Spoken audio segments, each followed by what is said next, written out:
এটি নিউজ দেখছেন। প্রিয় দর্শক, আপনাদের সবাইকে আমন্ত্রণ জানাচ্ছি স্বাধীন সংলাপে। সূচনে আলোক হেলথ কেয়ার অ্যান্ড হাসপাতাল, আপনাদের সঙ্গে রয়েছি আমি মুন্নি ইউসুফ।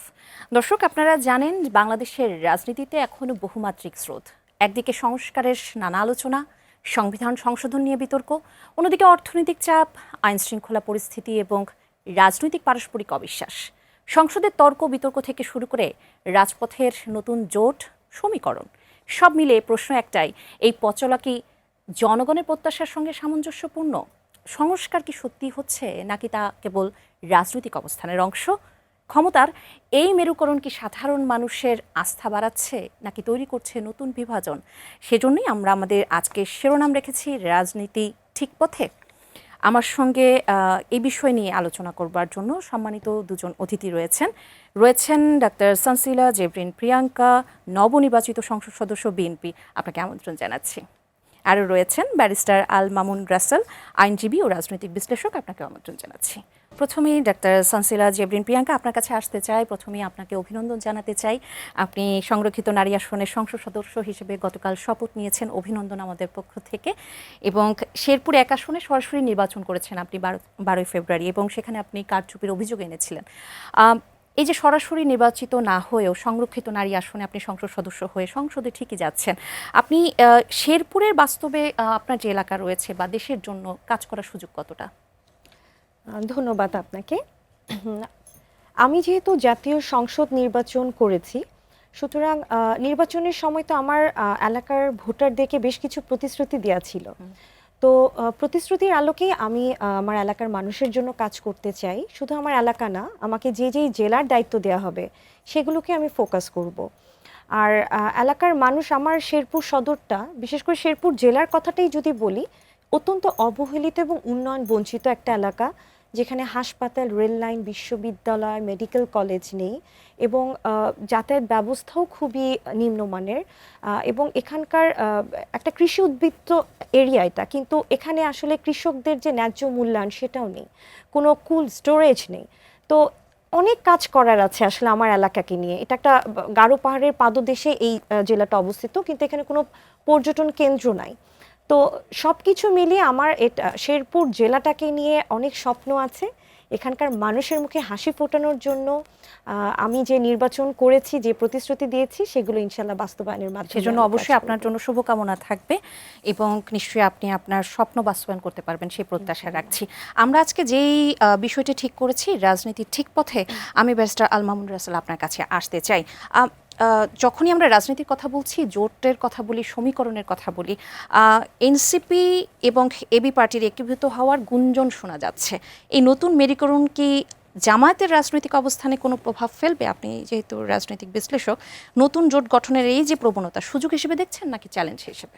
জি, অসংখ্য ধন্যবাদ চমৎকার প্রয়াসে আমাকে যুক্ত করার জন্য। সাথে আমার সহ প্যানেলিস্ট, নবনির্বাচিত এমপি আজকে শপথ গ্রহণ করেছেন, সংসদ থেকে সরাসরি গতকালকে শপথ গ্রহণ করেছেন, টিভি সেটে আসছেন, এই জন্য ওনাকে শুভেচ্ছা জানাচ্ছি, এবং যারা দর্শক আছে তাদেরকে শুভেচ্ছা জানাচ্ছি। দেখেন, রাজনীতিতে জোট, আমাদের এই রাজনীতিতে এটা একটা মানে সচরাচর একটা বিষয় আর কি। হ্যাঁ, আমরা দেখেছি আজকে যারা সরকারি দলে আছে, যারা আজকে বিরোধী দলে আছে, তারা একসময় 17-18 বছর একসাথে জোটে ছিল, এবং এখন আবার তারা বিরোধীমুখী একজন একসাথে বসতো, এখন দ্বিমুখী বসে। হ্যাঁ, তো সুতরাং রাজনীতিতে জোট হবে, এটাই স্বাভাবিক। আমাদের জোট দুই ধরনের হয় সবসময়, একটা হচ্ছে আদর্শিক জোট, আরটা হচ্ছে প্রয়োজনের জোট। এখন কথা হচ্ছে যে আদর্শিক জোটগুলো কখনো কখনো আমরা দেখেছি আদর্শিক জোট হয়েছে। 17-18 বছর বিএনপি জামাতের যে জোটটা ছিল, এটা হচ্ছে প্রয়োজনের জোট ছিল। এবং এনসিপির সাথে জামাতের এখন যে জোটটা, এটা কিন্তু আদর্শিক জোট না।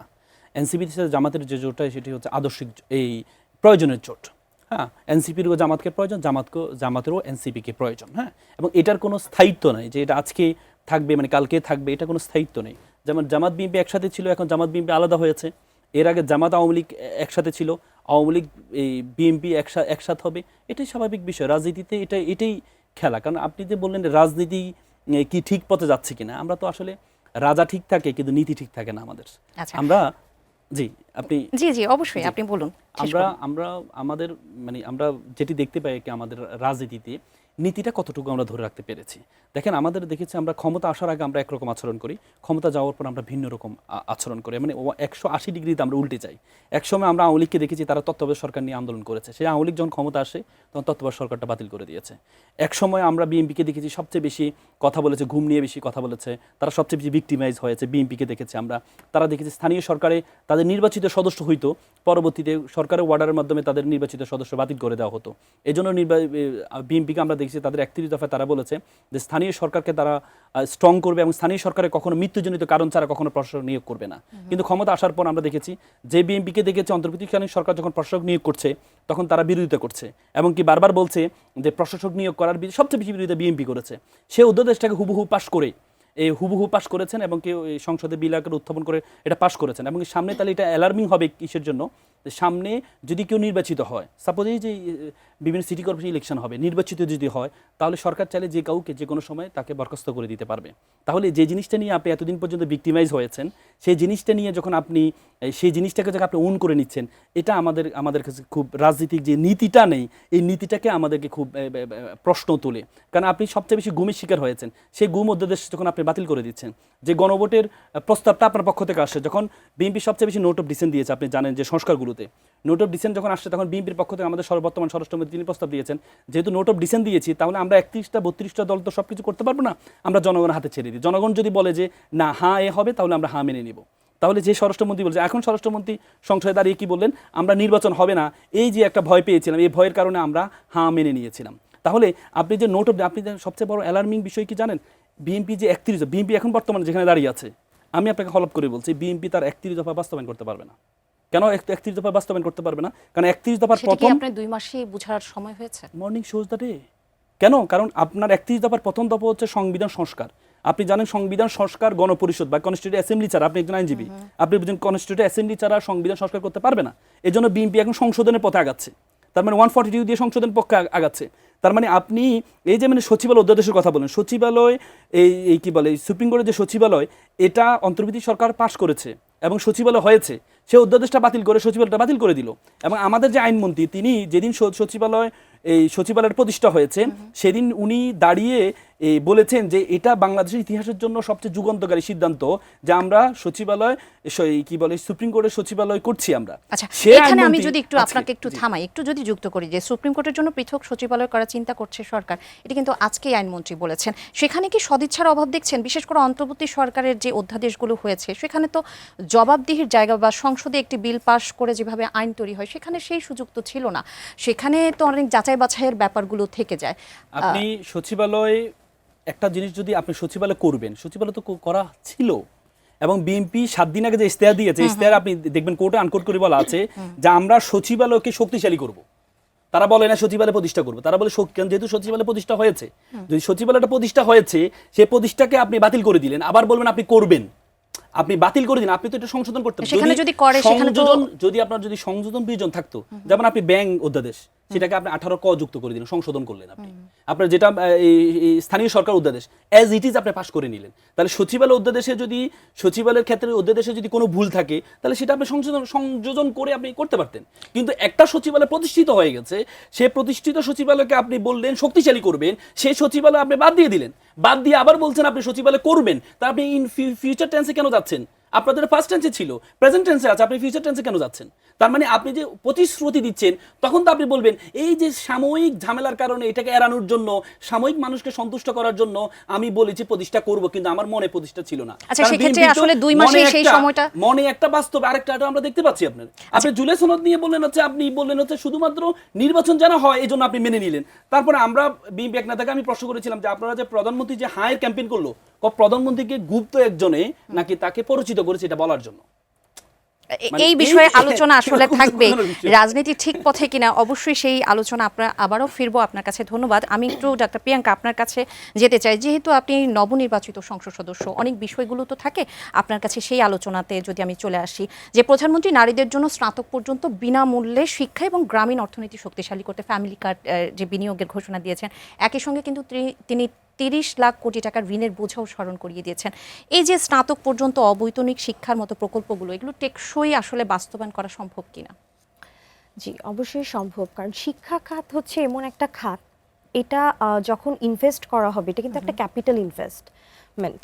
তো এই ইনভেস্টমেন্টের মাধ্যমে কিন্তু আমরা একটা দক্ষ জনগোষ্ঠী তৈরি করতে পারবো। আজ থেকে 5 বা 10 বছর পরে যে আমরা কিন্তু সেটা এস্টাবলিশ করতে পারবো, এবং এই দক্ষ জনগোষ্ঠী কিন্তু পরবর্তী ইনকাম করবে, তারা গুড ট্যাক্স পেয়ার হবে, এবং সেখান থেকে কিন্তু বাংলাদেশ সামনের দিকে এগিয়ে যাবে। সো আমরা যদি বহির্বিশ্বের দিকে তাকাই, জার্মানি আছে, ফিনল্যান্ড আছে, শ্রীলঙ্কা আছে, প্রত্যেকটা দেশই কিন্তু ফ্রিতে শিক্ষার ব্যবস্থা করেছে। আর নারী শিক্ষা তো খুবই ইম্পর্টেন্ট সেই দিক থেকে। হ্যাঁ, আমাদের দেশে অনেক ঋণ আছে, তবে এগুলো ক্লিয়ার করা সম্ভব যদি আমার একটা দক্ষ জনগোষ্ঠী হয়। তো এখানে আমি মনে করি খুব একটা সমস্যা হবে না। আচ্ছা, প্রধানমন্ত্রী বাসিয়াখালের সভায় বলেছেন যে সরকার 10 দিনে 12 লাখ কৃষকের ঋণ মওকুফ করে জবাবদিহিতা নিশ্চিত করবে।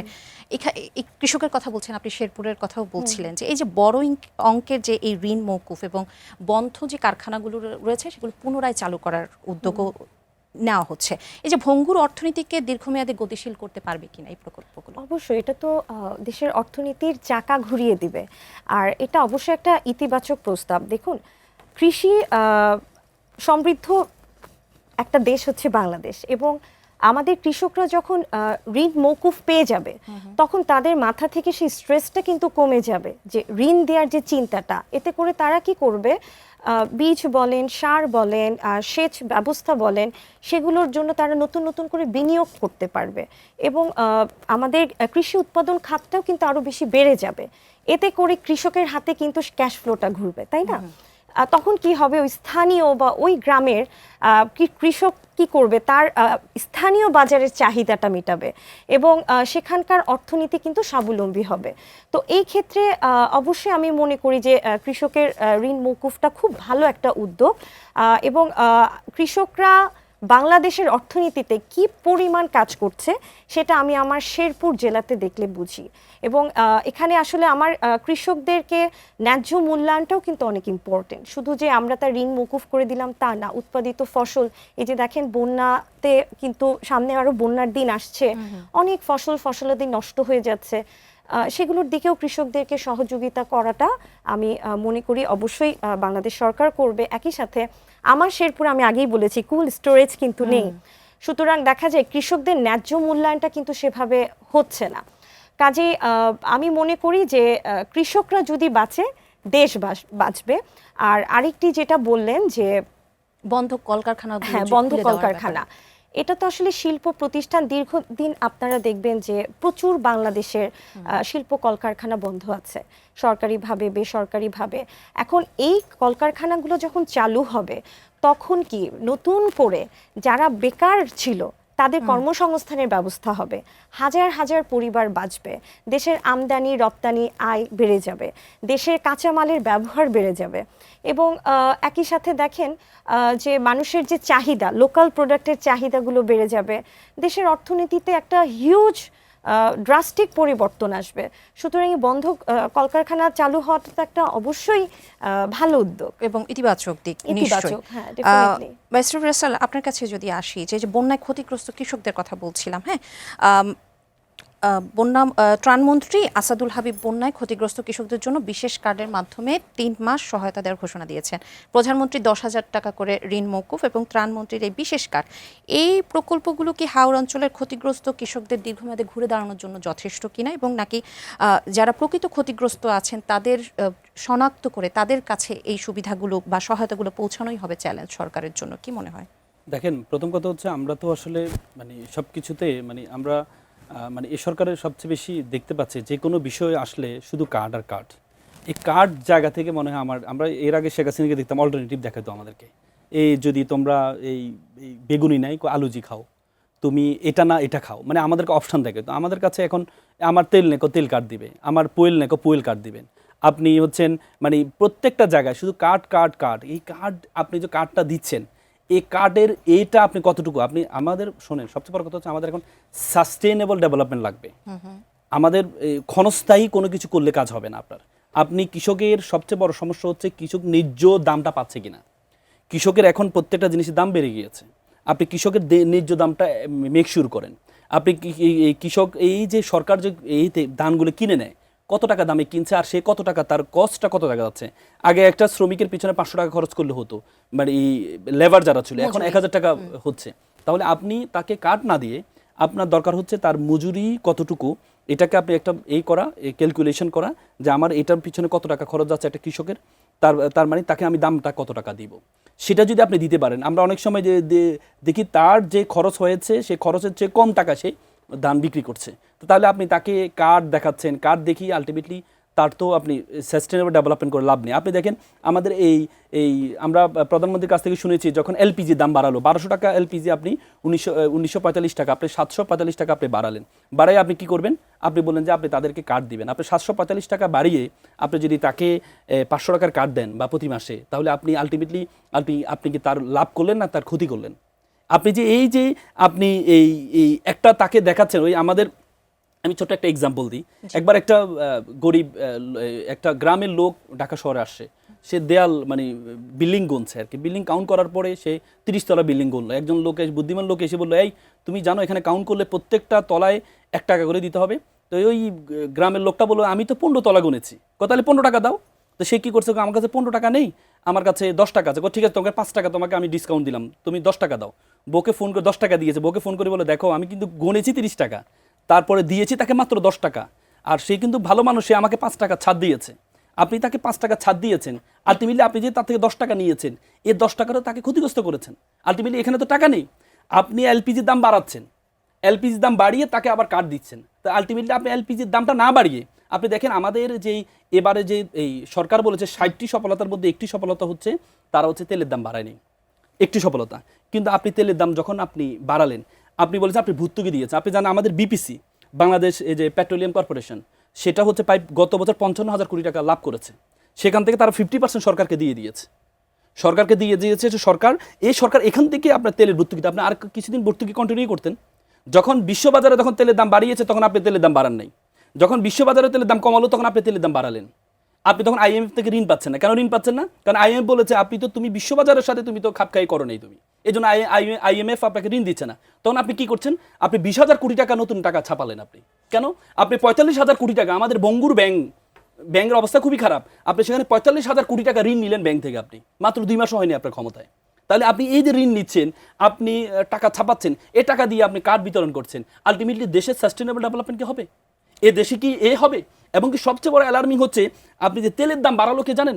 বিপিসি তেলের দাম বাড়ালো, সরকার তেলের দাম বাড়ালো। অথচ আমাদের বেগম জিয়া 2001 সালে ক্ষমতা আসার পরে একটা এনার্জি রেগুলেশন একটা কমিশন করেছিলেন। এই এনার্জি রেজুলেশন কমিশন, তাদের কাজ হবে তেলের দাম বাড়াবে কি কমবে তারা এটা নিয়ন্ত্রণ করবে। শেখ হাসিনা সরকার এসে এটাকে বাতিল করে দিয়েছিল। অন্তর্বর্তীকালীন সরকার এসে একটা অধ্যাদেশ করলেন, আবার সে ক্ষমতাটা এনার্জি রেগুলেশন কমিশনকে দিয়েছে। সে অধ্যাদেশটা আপনি কি হুবহুব আপনি পাশ করলেন, পাশ করে এবার তাদের হাতে আপনি ক্ষমতাটা দেন নাই এটা বাড়ানোর জন্য। তেলটা বাড়ালে সরকার তেলটা দামে, তাহলে আপনি যে বেগম জিয়া যেটাকে তৈরি করেছে সেটাও তো আপনি তার এগেইনস্টে গিয়ে আপনি দাঁড়িয়েছেন। আপনি সরকার কেন তেলের দাম বাড়াবে? আপনাদের একটা কমিশন করা আছে, সেই কমিশন তেলের দাম বাড়াবে। তাহলে আপনি এগুলো করলে তো আপনি তো সরকারের স্মার্টনেসের পরিচয় দিতে পারবে না। আচ্ছা, ডাক্তার সানসিলা জেবরিন প্রিয়াঙ্কা, আপনি একজন সংসদ সদস্য, নবনির্বাচিত সংসদ সদস্য। আপনার কাছে যে কথাগুলো বলছে, এই সরকার ক্ষমতায় নিয়েছে একটি বৈশ্বিক পরিস্থিতিও আমরা দেখেছি, যুদ্ধ পরিস্থিতি দেখেছি, এবং মাত্র 2 মাস হলো, এবং কার্ড নিয়ে যেই কথা তিনি বললেন, আপনি কি বলবেন? দেখুন, আমরা 5ই আগস্টের পরে একটা নতুন বাংলাদেশ দেখার লক্ষ্যে আগাচ্ছি। বিগত সরকারের সময়ও আমরা দেখেছি দেশ কিভাবে রান করেছে। তো আমরা যখন একটা নতুন পদযাত্রা শুরু করতে যাচ্ছি, সেখানে এই সরকারের বয়স মাত্র 2.5 মান্থ। কাজেই আমরা এই 2.5 মান্থে কিন্তু একটা সরকারকে বিশ্লেষণ করা যায় না। বর্তমান সরকার অবশ্যই দেশের মানুষের কথা চিন্তা করেই কাজ করছে, আর বিএনপি একটা গণতান্ত্রিক রাজনৈতিক দল। তো সেখানে যেই জিনিসগুলো বলা হচ্ছে সেগুলো হচ্ছে যে আমরা যদি দেশনেত্রী বেগম খালেদা জিয়ার সময় দেশ যেভাবে চলেছে বা বর্তমান এটা, এই কম্পারিজন দিয়ে দেশ কিন্তু এগোবে না। আপনি বিভিন্ন কার্ডের কথা যখন বলছেন, এখানে ফ্যামিলি কার্ড ডেফিনেটলি একটা সাধারণ পরিবারের, একটা সাধারণ মা বা বোন বা যে নাকি একটা সংসারের জন্য গুরুত্বপূর্ণ ভূমিকা রাখে, যার খেয়াল বা খোঁজ রাখার মতন কেউ নেই, তাকে যখন সম্মানিত করা হচ্ছে, তখন কিন্তু সেই পরিবারের মুখে কিছুটা হলেও হাসি ফুটছে। এখন আপনি বলতে পারেন যে তাহলে এই খাতগুলো কোথা থেকে আসবে, কার্ডের খাতটা? দেখুন, বর্তমান সরকার কিন্তু সরকারি অনেক খরচ কমিয়ে দিয়েছে। আপনি যদি সংসদ ভবন থেকে শুরু করেন, সেখানেও কিন্তু আপনার এসি বলেন, লাইটের ইউজ বলেন, যতটুক প্রয়োজন ততটুকুই। এবং এখানে বিভিন্ন ভিআইপি বলেন, তাদের যে খাবারের খরচটা, সেটা কিন্তু বিগত সময় থেকে বর্তমানে অনেক কমিয়ে আনা হয়েছে। এখানে বিলাসিতার কিন্তু কোনো সুযোগ নেই। বর্তমান সরকার বিলাসী জীবন থেকে কিন্তু সরে এসে, হ্যাঁ, তারা সাধারণ জনগণের কথা ভাবছে। এখানে কৃষক কার্ড, কৃষক কার্ড ডেফিনেটলি একটা কৃষকের জন্য একটা ইন্সপিরেশন। কৃষকটা যখন, আমরা কি সাধারণ খেটে খাওয়া মানুষ কাজ করছে, প্রতিনিয়ত কাজ করছে, কিন্তু তারা তাদের কাজের মূল্যায়নটা কতটুকু পাচ্ছে? ব্যারিস্টার রাসেল যেটি বলছিলেন যে এই যে এই কার্ডের মাধ্যমে আসলে সাস্টেনেবল ডেভেলপমেন্টের যেটা কথা বলছি আমরা, সেটা আসলে ইনশিওর করা সম্ভব নয়। না, সাস্টেইনেবল ডেভেলপমেন্ট তো হচ্ছে আলাদা একটা সেক্টর। সেটা ডেভেলপমেন্টের জন্য তো ডেফিনেটলি আলাদা সেক্টর আছে, সেটা নিয়ে অবশ্যই সরকারের অনেক প্ল্যান আছে। কিন্তু কার্ড হচ্ছে ডেফিনেটলি সেই সব মানুষদের জন্য যারা আসলেই অবহেলিত। আমরা টকশোতে কিন্তু অনেক কথা বলি, সাধারণ মানুষকে নিয়ে কথা বলি, তাদের দুর্যোগ, দুর্ভোগ, দুর্বিষহ জীবন নিয়ে কথা বলি, কিন্তু কয়জন মানুষ তার পরিশ্রমের মূল্যায়নটা আমরা করি? তো রিওয়ার্ড হিসেবে যখন একটা মানুষ সেই কার্ডটা পাচ্ছে, সেটা ডেফিনেটলি তার জন্য একটা আনন্দের ব্যাপার, তাই না? আমি তো মনে করি যে ফ্যামিলি কার্ড, কৃষক কার্ড বাদ দিয়েও হেলথ সেক্টরের হেলথ কার্ড দরকার।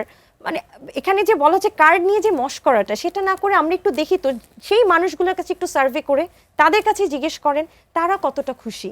এবং বাংলাদেশের আমি মনে করি 64টা জেলা, এখন তো পাইলট প্ল্যানে শুরু হয়েছে ফ্যামিলি কার্ড, যখন 64টা জেলায় মানুষের হাতে হাতে ফ্যামিলি কার্ড চলে যাবে, তখন দেখবেন যে মানুষ কতটা খুশি হয়। তারা প্রত্যেকটা মানুষই চায় যে সরকারের কাছ থেকে তারা কিছু পাক, এবং এটা একদম প্রত্যক্ষভাবে যখন তারা জিনিসগুলো পাচ্ছে, ডেফিনেটলি সেই পরিবারের জন্য একটা স্বস্তির কারণ হচ্ছে, তাই না? আর সাধারণ মানুষ কিন্তু সাস্টেইনেবল ডেভেলপমেন্ট বুঝে না। আপনি যতই বড় বড় প্রকল্প বাস্তবায়ন করেন, ওভারব্রিজ বানান, রাস্তাঘাট তৈরি করেন, হ্যাঁ, হাই বিল্ডিং বানান, সাধারণ খেটে খাওয়া মানুষ সেগুলো কিন্তু দেখে না, জানতেও চায় না।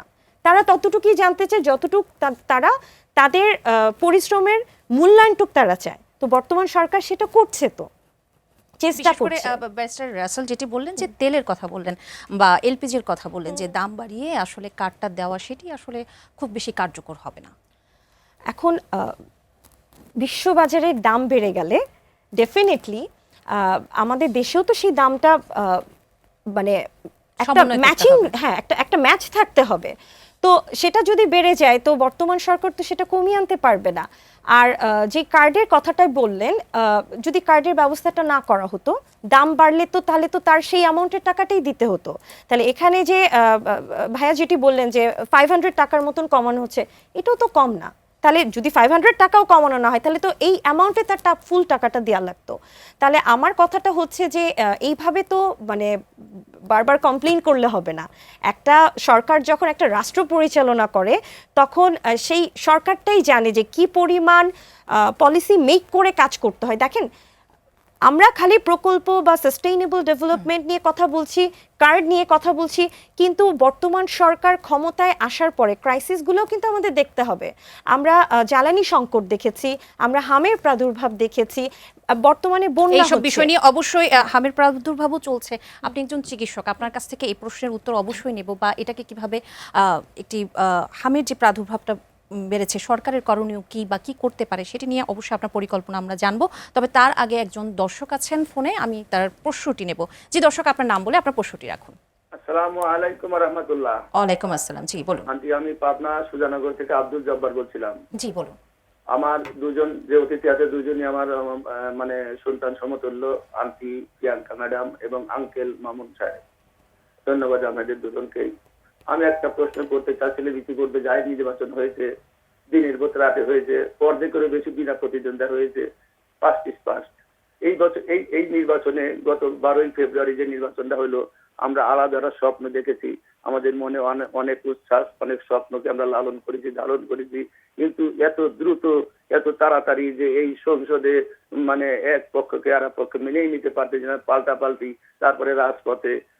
আমার প্রশ্নটা হচ্ছে, রাজনীতি যদি হয় জনগণের জন্য হবে, জনগণের কল্যাণের জন্য হবে। আমরা বুঝি না সাধারণ জনগণ নোট দিচ্ছেন, আমরা বুঝি না গণভোট, আমরা বুঝি না গণভোট সংবিধান সংশোধন কি বলে, সাধারণ মানুষ এগুলি বোঝে না। আমার অনুরোধ থাকবে, আমরা তো সংসদে আসেন, জনগণের নিয়ে কথা বলেন, জনগণের উন্নতি নিয়ে কথা বলেন, এই আমের টিকা নিয়ে কথা বলেন। অসংখ্য ধন্যবাদ আপনাকে আপনার প্রশ্ন রাখবার জন্য।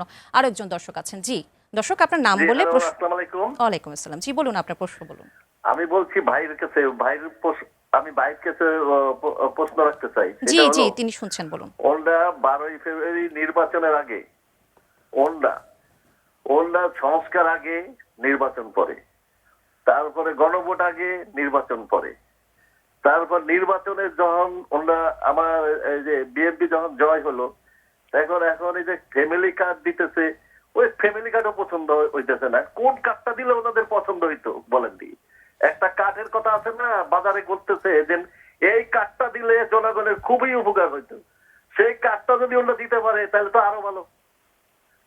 ধন্যবাদ আপনার প্রশ্ন রাখবার জন্য। আরেকজন দর্শক আছেন ফোনে। জি দর্শক, আপনার নাম বলে আপনার প্রশ্ন রাখুন। হ্যালো। আসসালামু আলাইকুম, আমি মিনহাজ বলছিলাম পঞ্চগড় থেকে। জি বলুন। আমার প্রশ্ন আল মামুন ভাইয়ের কাছে, জি। যে বর্তমান গভর্নমেন্ট, এই নতুন গভর্নমেন্ট যে সমস্যার মধ্যে আছে, বিশেষ করে জ্বালানি থেকে শুরু করে বৈশ্বিক যে সংকটের মধ্যে আছে, ঠিক এই জায়গায় যদি জামায়াত ইসলাম সরকার গঠন করে থাকতো তাহলে ওনারা কিভাবে এটা মেনটেন করতো? এক। 2 নম্বর হচ্ছে যে এই যে সংকটের ফলে মানুষ, সারা দেশের মানুষ যে ভোগান্তিতে আছে, তারা সংসদের মধ্যে গিয়ে কতটুকু রিপ্রেজেন্ট করতে পারতেছে, যে বর্তমান বাস্তবে জনগণের যে প্রবলেমটা ফেস করতেছে সেটা কতটুকু রিপ্রেজেন্ট করতে পারতেছে? আর 3 নম্বর হচ্ছে যে বর্তমান যে এই যে একটা রিসেন্ট যে একটা হইলো, পারমাণবিক বিদ্যুৎ কেন্দ্র একটা উদ্বোধন হইলো, তো সেটা যে করা হয়েছিল যে গভর্নমেন্টের আমল থেকে শুরু করে, তখন কিন্তু তার যদিও আমরা এখন বলতেছি যে প্রচুর দুর্নীতি হয়েছিল, কিন্তু কাজগুলো ঠিকই হয়েছিল। কাজগুলো হওয়ার পরেও আইএমএফ এর ঋণ তারা পাচ্ছিল। আর যদিও আমাদের দাবি হচ্ছিল যে অনেক দুর্নীতি হয়েছে, কিন্তু এখন তো নতুন সরকার, এখন তো দুর্নীতিও হয়নি। ইউনূসের আমলে কোনো দুর্নীতি যদি না হয়ে থাকে তাহলে কেন এখন আইএমএফ তাদের ঋণগুলো দিচ্ছে না? এই 3টা প্রশ্ন। অসংখ্য ধন্যবাদ আপনার প্রশ্নের জন্য। আমি আপনার কাছেই আসতে চাই ব্যারিস্টার আল মামুন রাসেল। নিশ্চয়ই ছোট করে সবগুলো উত্তরই আপনি দেবেন। জি, প্রথম বিশেষ করে জানতে চাচ্ছিলেন যেটি, যে এই যে সংকটগুলো তৈরি হচ্ছে, এই সংকটে জামাত যদি সরকার দলে থাকতো তাহলে জামাতের ভূমিকাটা কি হতো? দেখেন, জামাত যদি সরকার দলে থাকতো জামাত কি করতো জানেন? আপনি জানেন, এই যে আপা একটু আগে বললো, আমার বোন একটু আগে বললো যে সরকার বিভিন্ন জায়গায় খরচ কমাচ্ছে, এই গাড়ির বহর কমাচ্ছে, এটা দিয়ে আপনি কত টাকা খরচ কমাতে পারবেন?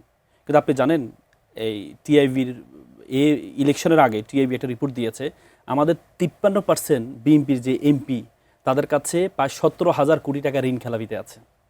জামাত যদি প্রথমে ক্ষমতা যেত, জামাত এই যে এমপিরা যারা আইন প্রণয়ন করবে দেশের জন্য, তাদেরকে বলতে তোমাদের ঋণ খেলাপি যে টাকা আছে টাকাটা দাও, এই টাকাটা দাও। আপনি অন্য জায়গা থেকে টাকা নেওয়ার দরকার নেই, আপনি ওই জায়গাটা টাকাটা নেন। এমপিদেরকে বলেন প্রথম দিন যে এমপি তোমরা শপথ নিচ্ছ, শপথ নিয়ে প্রথম কাজ হবে এই যে ঋণ খেলাপিতে টাকাগুলো দিয়ে 17,000 কোটি টাকা, এই টাকাগুলো জনগণের টাকা, এই টাকাগুলো দিবা, যেটার কারণে আমাদের ব্যাংক দেউলিয়া হয়েছে।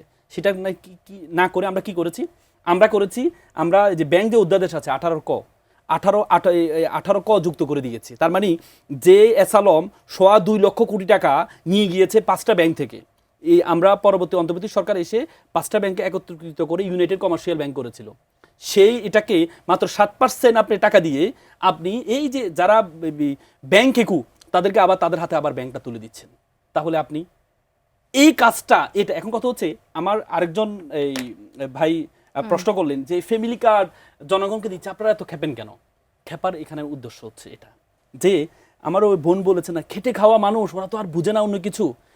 ওনাদেরকে বোঝানোর দায়িত্ব আমাদের, যে আপনাদেরকে যে মূলা ঝুলাচ্ছে, আপনাদেরকে দেখাচ্ছে যে তোমাকে এলপিজি কার্ড দিচ্ছে, কিন্তু 745 টাকা বাড়িয়ে আপনাকে 500 টাকা এলপিজি কার্ড দেওয়া হচ্ছে। আপনার যে কৃষকরা তার ন্যায্য মূল্য, সেই মূল্য না দিয়ে তাকে কিশোর কার্ড দিয়ে তাকে সন্তুষ্ট রাখা হচ্ছে।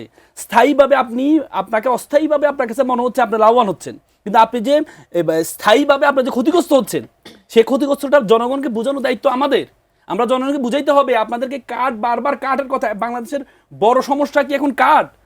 আপনি যে কার্ড, আজকে আমাদের 300 শিশু মারা গিয়েছে শুধুমাত্র কিসের অভাবে? এই যে টিকার অভাবে। আপনি তো ওইদিকে এমফাসাইজ করতে হবে। আপনি যে কার্ডটা দিলেন, যে ফ্যামিলি কার্ডটা দিলেন, ধরেন আপনি যে ফ্যামিলি কার্ডটা দিলেন, এই ফ্যামিলি কার্ডটাকে আমাদের এটার দায়টা 25 আসলে 26 আমি একটু আমি আপনাকে এটাতে আসবো। 25-26 আমাদের যে বাজেট হয়েছে, সেই বাজেটের মধ্যে কি ফ্যামিলি কার্ডটা ছিল না।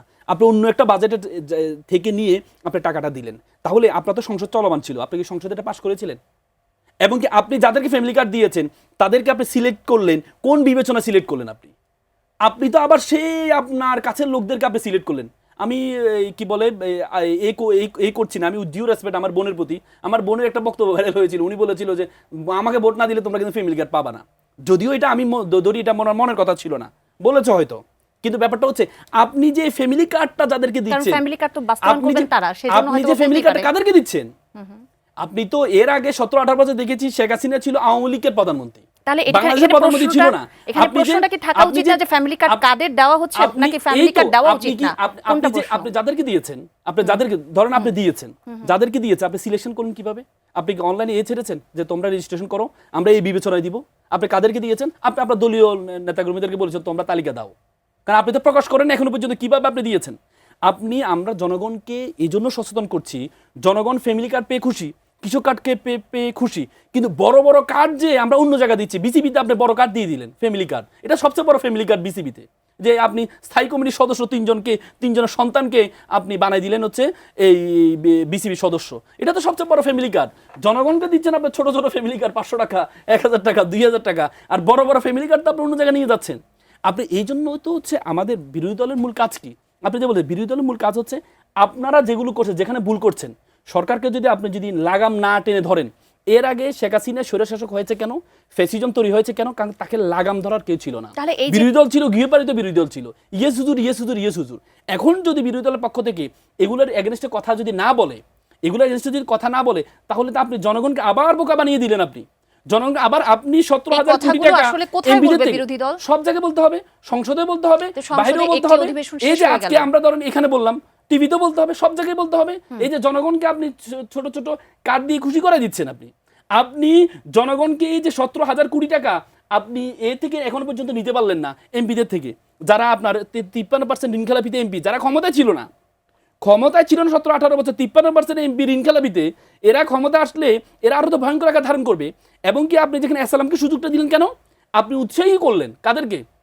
আপনি উৎসাহী করলেন যারা সামনে ঋণখেলাপি করবে, তো তাদের উৎসাহিত করলেন, তোরা ব্যাংক খেয়ে ফেল, সমস্যা নেই, আমরা আবার আদেশ দিয়ে আবার আইন করে তোদেরকে আবার 7% দিয়ে তোদেরকে বৈধ করে দেব।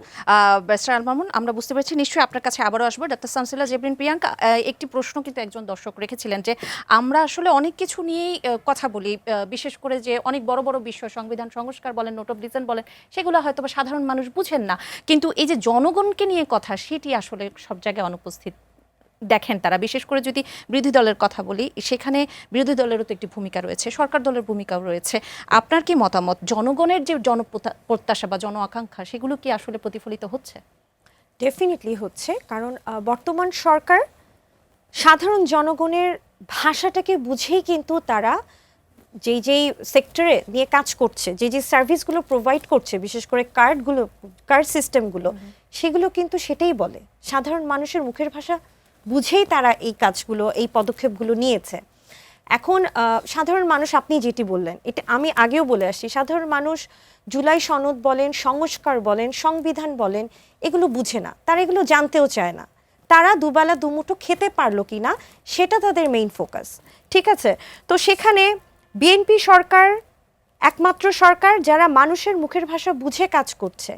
এখন বিরোধী দল যেটা, বিরোধী দলের ভূমিকা কি? আমি বিরোধী দলের খালি দেখতে পাচ্ছি যে বর্তমান সরকারের বিরুদ্ধে কথা বলাটাই হচ্ছে তাদের দায়িত্ব। তারা সাধারণ মানুষ কিভাবে চলছে, তাদেরকে কিভাবে আরেকটু ভালো করা যায়, বা বর্তমান সরকারকে কতটুকু সাপোর্ট দিয়ে, এই 2 মাস হলো, এই 2 মাসে যে আমরা সাপোর্ট দিয়ে কিভাবে, আমরা তো 5ই আগস্টের আগে তো সবাই একই ছিলাম, একইভাবে সাফার করে এসছি, আন্দোলন করা হয়েছে, অনেকেই জেলে ছিল, সংগ্রাম করে আসা। তো এখন 5ই আগস্টের পর যখন একটা নতুন সরকার আসলো, এখন আমাদের উচিত কি সবাইকে সাপোর্ট দিয়ে দেশটাকে সামনে এগিয়ে নিয়ে যাওয়া। তো সেখানে যদি আমরা খালি কমপ্লেইন করি, পিছনে কথা বলি, তাহলে কিন্তু আমরা সাধারণ মানুষেরকে ফোকাস করতে পারবো না। এখানে ভাইটি যে কথাটি বলল যে আমাকে নিয়ে যে আমাকে ভোট না দিলে ফ্যামিলি কার্ড দেওয়া হবে না, কথাটা একদমই ভুলভাবে রিপ্রেজেন্ট করা হয়েছে। কথাটা আমি বলেছি বাংলাদেশ জাতীয়তাবাদী দল বিএনপিকে যদি ধানের শীষ মার্কায় আপনারা ভোট দেন তাহলে কিন্তু ফ্যামিলি কার্ডটা আপনাদের প্রত্যেকটা বাড়িতে বাড়িতে পৌঁছে যাবে। সেই কথাটাকেই রিপ্রেজেন্ট করা হয়েছে। এটা কিভাবে রিপ্রেজেন্ট করা হচ্ছে আমি বলি। বিরোধী দল যারা আছেন তাদের মেইন প্রতিবাদের জায়গাটা হচ্ছে সোশ্যাল মিডিয়া, যেই সোশ্যাল মিডিয়াতে যে কোনো বক্তব্য কোট আনকোট করে সেটাকে ভাইরাল করা যায়, কমেন্টে হাজারো হাজার একটা মানুষকে চরিতার্থ করা যায়, হ্যাঁ, এবং বেসিক্যালি তারা একটা মানুষকে নানাভাবে ঘুরায় ফিরায় বলবে যে বিএনপি খারাপ। এবং এটা আমরা ইলেকশনের কিছুদিন আগে থেকে এখন পর্যন্ত আমরা দেখে এসেছি যে তারা চাইলেই একটা দলকে কিভাবে কালার করা যায় বা একটা পার্সনকে কিভাবে কালার করা যায় এটা তারা করেছে। আরেকটি কথা যেটা বলা হলো যে অনেকেই ঋণ খেলাপি আছে যারা বর্তমানে সংসদে আছে। আমি বলবো এই যে যারা বর্তমানে সংসদে আছে এরা প্রত্যেকেই বাংলাদেশ জাতীয়তাবাদী দলের একজন ত্যাগী নেতা এবং দীর্ঘ 17 বছর আন্দোলন সংগ্রামে এরা যারা ব্যবসায়ী ছিল তারা ব্যবসা চালু করতে পারেনি, ব্যবসা বন্ধ করে দেওয়া হয়েছে, তাদেরকে অর্থনৈতিকভাবে পঙ্গু করা হয়েছে। এই নেতাগুলি দিনের পর দিন জেল খেটেছে, বছরের পর বছর জেল খেটেছে। তাহলে তারা অর্থনৈতিকভাবে ক্ষতিগ্রস্ত হয়নি? হয়েছে তো।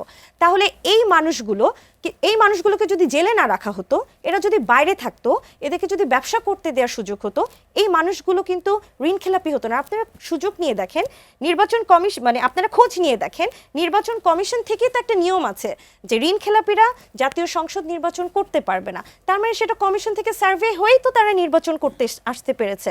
আরেকটি কথা আমি বলবো, এই যে বলা হচ্ছে যে টাকার হিসাব যখন চলে আসে, আমি একটু বলি, যেহেতু নির্বাচন করার অভিজ্ঞতা আমার হয়েছে, আওয়ামী লীগ সরকারের আমলেও আমি নির্বাচন করেছি এবং ইন্টারিম গভর্নমেন্ট সেই সময় আমি নির্বাচন করেছি এবং সেই সময় দেখেছি দলীয়করণ কাকে বলে। সব কিছু কিন্তু জামাতের দখলে ছিল দীর্ঘ 18 মাস, সেটা কিন্তু ছিল। আপনি প্রশাসন বলেন, অ্যাডমিনিস্ট্রেশনের অনেক জায়গা বলেন, এখনো কিন্তু তারা আছে। হ্যাঁ, তো সব কিছু মিলিয়ে আমার নির্বাচনী এলাকায় কি হয়েছে, বর্তমান সরকারের খালি দুর্নাম করলে তো হবে না। ফ্যামিলি কার্ড নিয়ে বলা হচ্ছে কি গরিব মানুষদেরকে সিলেক্ট করে তাদেরকে হচ্ছে সেই পরিবারগুলোকে ফ্যামিলি কার্ড দেওয়া হচ্ছে, এটা সেই পরিবারের মুখে হাসি ফোটানো। তাদের পলিসি কি ছিল ইলেকশনের? বিভিন্ন এলাকা থেকে হত দরিদ্র মানুষকে সিলেক্ট করে টার্গেট করে 1000 করে পার ভোটারকে টাকা দিয়ে ভোট কেনার যে পায়তারা চলেছে সেটা তো হয়েছে। হাতে নাতে আমার আসনে ধরা পড়েছে, আমার জেলার অন্য আসনে ধরা পড়েছে, নিউজও হয়েছে। তাহলে এই টাকার উৎস কোথা থেকে আসে? সানসিলা জিবরিন প্রিয়াঙ্কা কি উৎস কোথায় অর্থের সেটি একটু জানতে চেয়েছেন, কিছু প্রশ্ন তিনি রেখেছেন, সেই প্রশ্নগুলোর উত্তর আপনার কাছ থেকে নেব একদম শেষ মুহূর্তে। জি দেখেন, কয়েকটা বিষয় আমার বোন বললেন যে ঋণ খেলাফি, যে এটা নির্বাচন কমিশন তো ঋণ খেলাফি দেখেই এই করেছেন, কিন্তু নির্বাচন কমিশনার একজন তিনি বলেছিলেন তখন নির্বাচনের আগে, তিনি বলেছে বুকের মধ্যে পাথর চেপে ধরে আমরা মেনে নিচ্ছি, অনেক ঋণ খেলাফিকে মেনে নিচ্ছি। মানে শুধুমাত্র জাস্ট নির্বাচনটা হওয়ার জন্য তারা অনেক ঋণ খেলাফিকে মেনে নিয়েছে। কিন্তু যদি ঋণ খেলাফি যদি ধরতো তাহলে 50% বিএনপির যারা এই ছিল তারা নির্বাচন করতে পারতো না। এরপরে দেখেন আরেকটা বিষয় হচ্ছে, এই যে রূপপুর বিদ্যুৎ কেন্দ্রের কথা আসলো, রূপপুর পারমাণবিক বিদ্যুৎ কেন্দ্র, আপনি জানেন আমাদের বিদ্যুৎ তৈরি হয় তেল গ্যাস দিয়ে এবং পানি দিয়ে বিদ্যুৎ তৈরি হয়, এটাতে দাম পড়ে যায় অনেক বেশি, 10 টাকার উপরে। এই জন্য পারমাণবিক আপনি যদি ব্যবহার করেন তাহলে দামটা পড়বে প্রতি ইউনিট 5 টাকা। আপনি জানেন যে পরিমাণ রাশিয়া থেকে ঋণ নেওয়া হয়েছে তার 50% খেয়ে ফেলেছিল আওয়ামী লীগ সরকার আমলে। তার মানে এখন যে খরচটা এখন যে উদ্বোধন করলেন, উদ্বোধন হওয়ার পরে এখন প্রতি ইউনিটের দাম পড়ছে 12 টাকা। তাহলে যে 5 টাকার জন্য আপনি পারমাণবিক বিদ্যুৎ কেন্দ্রের দিকে গেলেন আপনি, এখন সেটার মূল্য হয়ে গেছে 12 টাকা। কেন? শুধুমাত্র দুর্নীতির কারণে। তার মানে আমাদের এই যে দুর্নীতিটা হয় কি, আমাদের সিস্টেমের কারণে দুর্নীতি হয়। এই জন্য রাষ্ট্র সংস্কার তার দরকার। আমাদের ছাত্ররা এবার আন্দোলন করেছে, আন্দোলনে কি বলেছে? তারা বলেছে রাষ্ট্র সংস্কার চাই। রাষ্ট্র সংস্কার যদি না হয় আবার সেম বড় বড় প্রকল্প করবেন, প্রকল্প করে আপনি দুর্নীতি করবেন, আপনার অ্যাকাউন্টেবিলিটির জায়গা থাকবে না, আপনার জবাবদিহির জায়গা থাকবে না। সেই অ্যাকাউন্টেবিলিটি তৈরি করার জন্য আমাদের রাষ্ট্র ব্যবস্থার মধ্যে সবচেয়ে ভয়ঙ্কর কি জানেন? আমাদের এই চেক অ্যান্ড ব্যালেন্স নেই, পাওয়ারের চেক অ্যান্ড ব্যালেন্স নেই। প্রধানমন্ত্রীর প্রচুর ক্ষমতা, রাষ্ট্রপতির কোনো ক্ষমতা নেই। এই যে জুলাই সনদের মূল উদ্দেশ্য ছিল যে এই ক্ষমতাকে ব্যালেন্স করা। যদি এই ক্ষমতা ব্যালেন্স না হয় তাহলে এই যে 5 টাকার দামের আপনার এটা বিদ্যুৎটা আপনি 12 টাকায় আপনাকে কিনতে হবে, দেশটা আলটিমেটলি কোনো পরিবর্তন হবে না। জি, ডক্টর সানসিলা জাবরিন প্রিয়াঙ্কা, দেশের পরিবর্তনের জন্য কি দরকার? আর আপনি যেহেতু একজন চিকিৎসক, আপনার কাছে হামের এই বিষয়টি নিয়ে আসলে কথা বলতে চাই যে সাম্প্রতিক এক আন্তর্জাতিক গবেষণার প্রতিবেদনে বলা হচ্ছে অন্তর্বর্তী সরকারের সময় ইউনিসেফের মাধ্যমে যে টিকা সংগ্রহ বন্ধ করা হয়েছে এবং উন্মুক্ত দরপত্র পদ্ধতি চালু করা হয়েছিল এবং এর মাধ্যমেই কিন্তু আসলে টিকা সংগ্রহ বাধাগ্রস্ত হয়। আপনার এগুলো কি নীতিগত ভুল ছিল কিনা, বা এই শিশু মৃত্যু বা এই যে হামে যে এতগুলো মানুষ মারা গেল, এর দায়ভার কার? এর দায়ভার আসলে ইন্টারিম গভর্নমেন্ট যে স্বাস্থ্যসেবার যে ব্যবস্থা এবং তাদের স্বাস্থ্যসেবারকে একটা এডুকেট জায়গায় নিয়ে যাওয়ার জন্য যে ওয়েল অর্গানাইজড পার্সন দরকার হয়, আমার মনে হয় সেখানে কিছু নলেজের ঘাটতি ছিল। কারণ দেখেন, হাম কিন্তু হচ্ছে প্রত্যেকটা বাচ্চাই জন্মের পর, যেটাকে আমরা মিজলস মাম্পস রুবেলা ভ্যাকসিন বলি, এটা ইপিআই স্ক্যাডিউলের একটা অংশ। জন্মের পর একটা বাচ্চা যে উইক ওয়াইজ যে ভ্যাকসিনটা পায় সেটারই পার্ট। তাহলে এখন এই ভ্যাকসিনটা কেন থাকবে না? এই ভ্যাকসিনের ঘাটতিটা কেন? এবং প্রত্যেকটা ভ্যাকসিনেরই তো একটা ইম্পর্টেন্স আছে। তো এই ভ্যাকসিনগুলো যখন বাচ্চাগুলো পেল না এবং মারাও সতর্ক না, দেখেন বিগত দিনগুলোতে দীর্ঘ 18 মাসে মাগুলো জানে না মিজলসের আরেকটা নামই হাম। আমাদের কার্ডগুলোতে কিন্তু মিজলস লেখা থাকে বা এমএমআর ভ্যাকসিন বলে, একটা 9 মাসে দেওয়া হয়, একটা 15 মাসে দেওয়া হয়। কিন্তু যখন হামের প্রকট প্রাদুর্ভাব দেখা গেল, মারা জানেই না, মারা কনফিউজড। ডাক্তার হিসেবে আমাদের কাছে কোয়েশ্চেন করা হচ্ছে যে আমরা কি ভ্যাকসিন দিয়েছি কি দেইনি। তাহলে সেই দেশে প্রথমে জনসচেতনতা তৈরি করাটা উচিত। এখানে মাদেরকে বোঝাতে হবে যে ভ্যাকসিনের শিডিউলটা কি, এবং ভ্যাকসিনের যদি কোনো অ্যাবসেন্স থেকে থাকে, এটা তো সরকারি ভ্যাকসিন, সরকারিভাবে পাচ্ছে, তাহলে এই ভ্যাকসিনগুলো কেন বাংলাদেশে অ্যাভেলেবল হবে না? এটা তো একটা ক্রাইম হয়ে যাচ্ছে। তো এই ভ্যাকসিনের অ্যাবসেন্সটা বাচ্চাদেরকে কি পরিমাণ, প্রতিদিন আজকেও দেখলাম যে 17 জন শিশু মৃত্যু হলো। আচ্ছা, শুধু যে এই বাচ্চাগুলোর মৃত্যু হচ্ছে তাই কি? এই যে হামের উপসর্গ নিয়ে বাচ্চাগুলো যে আইসিইউ পাচ্ছে না, পিআইসিইউ পাচ্ছে না, এনআইসিইউ পাচ্ছে না, আমাদের hospital management proper well equipped না। এবং বাংলাদেশে এরকম যদি একটা ক্রাইসিস হয়, তাহলে কি পরিমাণ যে আমাদের দেশের মানুষ সাফার করে, এটা শুধু সাধারণ মানুষই সাফার করে। কাজেই আমি বলবো যে এই হেলথ পলিসি মেকিংয়ের জায়গাতে প্রচুর সংস্কার প্রয়োজন। আমার বিশ্বাস বর্তমান সরকার তো মাত্র 2.5 মাস হলো, তারা এই হেলথ পলিসি মেকিংয়ে খুব সাফল্যতার সাথে কাজ করছেন। বর্তমানে কিন্তু হামের ভ্যাকসিন অনেক এডুকুয়েট আছে এবং হামের ভ্যাকসিন দেওয়া হচ্ছে। আশা করি আমরা 2027 সালে যে এই ধরনের কোনো প্রাদুর্ভাব পাবো না। কিন্তু এখন যে সংকটটা, এই সংকটের জন্য আমাদের বাংলাদেশে সবসময় রেডি থাকতে হবে। কারণ করোনার সময় আমরা দেখেছি যে এরকম একটা সংকট আসলে হসপিটালে যেমন ম্যান পাওয়ার দরকার, ডাক্তার পেশেন্ট রেশিওটা ইম্পর্টেন্ট, আবার হসপিটাল ম্যানেজমেন্ট ইম্পর্টেন্ট। তো এই সব জায়গার দিক থেকে health care centre development priority বেসিসে করতে হবে। ইম্পর্টেন্ট। অসংখ্য ধন্যবাদ এবং কৃতজ্ঞতা আপনাদের দুজনকে আমাদের অনুষ্ঠানে আসবার জন্য। এবং দর্শক, আজকের মতো এখানেই শেষ করছি। পরবর্তী আয়োজন দেখবার আমন্ত্রণ রইল। সে পর্যন্ত ভালো থাকুন, সুস্থ থাকুন, এটি নিউজ দেখতে থাকুন। ধন্যবাদ।